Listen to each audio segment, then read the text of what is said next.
hii. Hata brada kuja pande hii. Na mnielewe, sifanyi hivi because mchungaji aliyefanya ibada si ya kwamba hakuomba.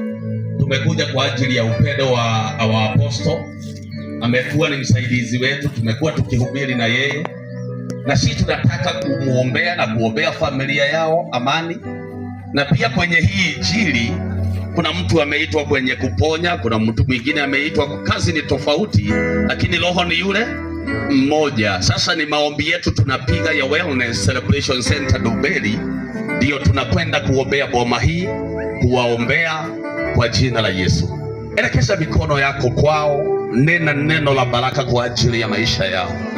Umefunga macho, unawaombea amani, unawaombea nguvu, pamoja na wale hawako karibu. Hawa wamewakilisha tu, wako wengi, familia ni kumbwa.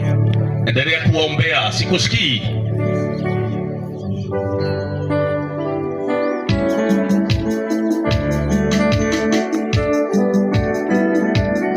Endelea kulitia jina la Yesu. Tangaza kwa jina la Yesu Kristo, na kilichotokea hapa kisitokee tena. Watu wasije kukawa na mambo kama haya. Kwa jina la Yesu Kristo, simamisha hiyo roho ya kifo, isije ikatokea katika familia hii. Neema ya Mungu iwalinde, ulinzi wa Mungu upate kuwafinyika katika jina la Yesu. Nena neno la baraka na faraja kwao. Sikusikii ukinena neno la baraka kwa jina la Yesu. Itisha amani ya Kristo ndani ya mioyo yao, ndani ya nafsi zao, katika jina la Yesu Kristo. Elekeza mikono kwao, elekeza mikono kwao.